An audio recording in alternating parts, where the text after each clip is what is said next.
प्रॉपटेकच्या चकचकीत जगात गुंतवणूक तर केली, पण परताव्याऐवजी फक्त प्रतीक्षाच वाट्याला आली तर काय? म्हणजे हायटेक रिअल एस्टेटमधील गुंतवणूक जेव्हा चुकते तेव्हा गुंतवणूकदारांकडे नक्की कोणती शक्ती असते आणि ती वापरायची कशी? चला तर मग हेच समजून घेऊया. बघा, कुठल्याही गुंतवणुकीची सुरुवात एका मोठ्या आश्वासनाने होते. पण जेव्हा ते आश्वासन आणि जमिनीवरचं वास्तव यात मोठी दरी निर्माण होते, तेव्हाच खरा संघर्ष सुरू होतो. एका बाजूला बघा, 15 ते 20% परताव्याची स्वप्न दाखवली जातात आणि सांगितलं जातं की यातून बाहेर पडणं अगदी सोपं आहे. पण दुसऱ्या बाजूला काही गुंतवणूकदारांना काय अनुभवायला मिळतंय? तर अनिश्चित काळासाठी वाट पाहणं आणि शून्य परतावा. ही तफावत फक्त आकड्यांची नाहीये, ही अपेक्षाभंगाची कहाणी आहे. आणि हे काही हवेतले आरोप नाहीयेत. स्मार्ट ओनर नावाच्या प्लॅटफॉर्मच्या बाबतीत हेच घडल्याचं गुंतवणूकदार सांगत आहेत. परतावा मिळायला 30 महिन्यांपेक्षा जास्त उशीर, अपूर्ण प्रकल्प आणि सर्वात गंभीर म्हणजे चुकीची माहिती देऊन फसवणूक झाल्याचा आरोप. यावरूनच समस्येची तीव्रता आपल्या लक्षात येते. आता स्मार्ट ओनरची ही कहाणी ऐकून जर असं वाटत असेल की हे काहीतरी नवीन आहे, तर जरा थांबा. कारण निधीचा गैरवापर आणि व्यवस्थापनातील चुकांचा हा पॅटर्न कुठेतरी पाहिल्यासारखा, ऐकल्यासारखा वाटतो. जणू काही इतिहासाची पुनरावृत्तीच होत आहे. आठवतंय का IL&FS संकट? 91,000 कोटी रुपये. फक्त विचार करा किती मोठा आकडा आहे हा. हा आकडा फक्त कर्जाचा नव्हता, तर एका मोठ्या विश्वासाच्या पतनाचा होता. जिथे पायाभूत सुविधांसाठीचा पैसा अचानक कुठे गायब झाला हेच कळेनासं झालं आणि संपूर्ण आर्थिक व्यवस्थेलाच एक मोठा धक्का बसला. आणि त्यानंतर DHFL प्रकरण. इथे तर 31,000 कोटी रुपये शेल कंपन्यांच्या जाळ्यातून वळवल्याचा आरोप आहे. आणि यातली सगळ्यात महत्त्वाची गोष्ट काय, तर यातल्या अनेक कंपन्या थेट रिअल इस्टेटशी जोडलेल्या होत्या. म्हणजे बघा, पुन्हा तोच पॅटर्न. पैसा एका कामासाठी घ्यायचा आणि तो पोचवायचा दुसरीकडेच. म्हणजे जेव्हा आपण IL&FS, DHFL आणि स्मार्ट ओनरवरील आरोपांना एकत्र पाहतो, तेव्हा एक गोष्ट अगदी स्पष्ट होते. घोटाळ्यांचे आकडे कदाचित वेगवेगळे असतील, पण गैरव्यवस्थापनाची पद्धत म्हणजे निधीचा गैरवापर किंवा अफरातफर यात आश्चर्यकारकपणे साम्य आहे. आणि म्हणूनच या सगळ्या प्रकरणांमध्ये एकाच नियामक संस्थेला हस्तक्षेप करावा लागला. आणि ती संस्था म्हणजे SFIO, म्हणजेच गंभीर फसवणूक तपास कार्यालय. ही कॉर्पोरेट गैरव्यवहाराच्या विरोधात सरकारची सगळ्यात शक्तिशाली तपास यंत्रणा आहे. IL&FS आणि DHFL सारख्या मोठ्या प्रकरणांमध्ये याच संस्थेने तपास केला होता. आणि म्हणूनच अडकलेल्या गुंतवणूकदारांसाठी हाच एक आशेचा किरण आहे. ठीक आहे, तर मग या माहितीचा उपयोग कसा करायचा? नुसती चिंता करून तर काहीच होणार नाही. आता आपण थेट त्या कृती आराखड्याकडे वळूया, जो गुंतवणूकदारांना नियामक हस्तक्षेपाची मागणी करण्यासाठी एक स्पष्ट मार्ग दाखवतो.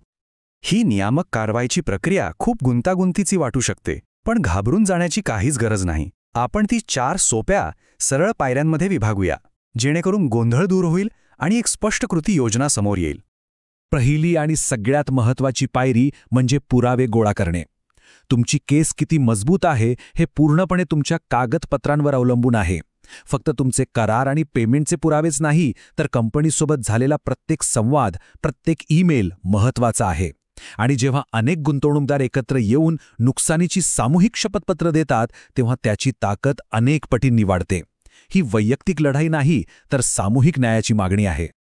सगळे पुरावे गोळा झाल्यावर पुढचं पाऊल आहे अधिकृत कारवाई. आपल्याला कॉर्पोरेट व्यवहार मंत्रालयाच्या पोर्टलवर जाऊन थेट ROC म्हणजेच कंपनी निबंधक यांच्याकडे तक्रार दाखल करायची आहे. ही पहिली अधिकृत नोंद असते की कंपनीमध्ये काहीतरी गैरव्यवस्थापन किंवा फसवणूक होत आहे. पण समजा 30 ते 60 दिवस उलटून गेले आणि ROCकडून काहीच प्रतिसाद आला नाही, तर इथेच अनेक जण हार मानतात. पण एक गोष्ट लक्षात ठेवणं खूप महत्त्वाचं आहे की प्रतिसादाचा अभाव म्हणजे शेवट नाही. उलट तो प्रकरण पुढच्या आणि अधिक शक्तिशाली स्तरावर नेण्याचा एक इशारा आहे.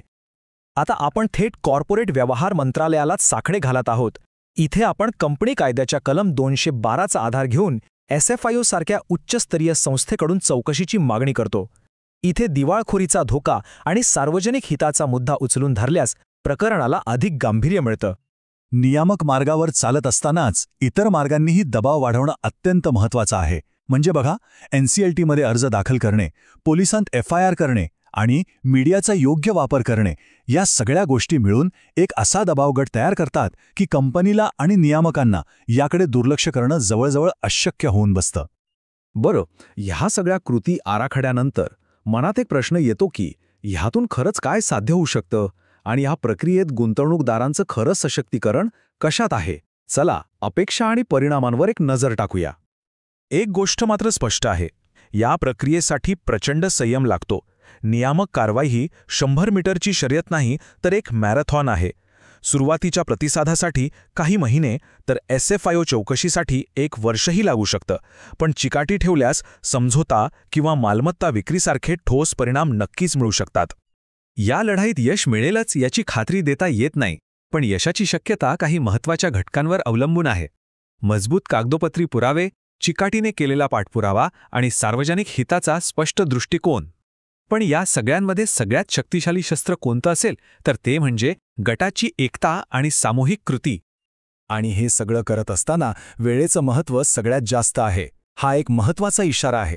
त्वरित कृती करा, कारण एकदा का कंपनी दिवाळखोरीच्या प्रक्रियेत गेली की कायद्यानुसार गुंतवणूकदारांपेक्षा कर्जदारांना प्राधान्य दिलं जातं. त्यामुळे वेळेवर उचललेलं पाऊलच गुंतवणूकदारांच्या हिताचं रक्षण करू शकतं. आणि हा शेवटचा प्रश्न आपल्याला विचार करायला लावतो. जरी नियामकांची भूमिका महत्त्वाची असली तरी हा संपूर्ण प्रवास एक गोष्ट दाखवून देतो की सशक्त, माहितीपूर्ण आणि एकत्र आलेले गुंतवणूकदारच स्वतःचे सर्वोत्तम वकील असतात.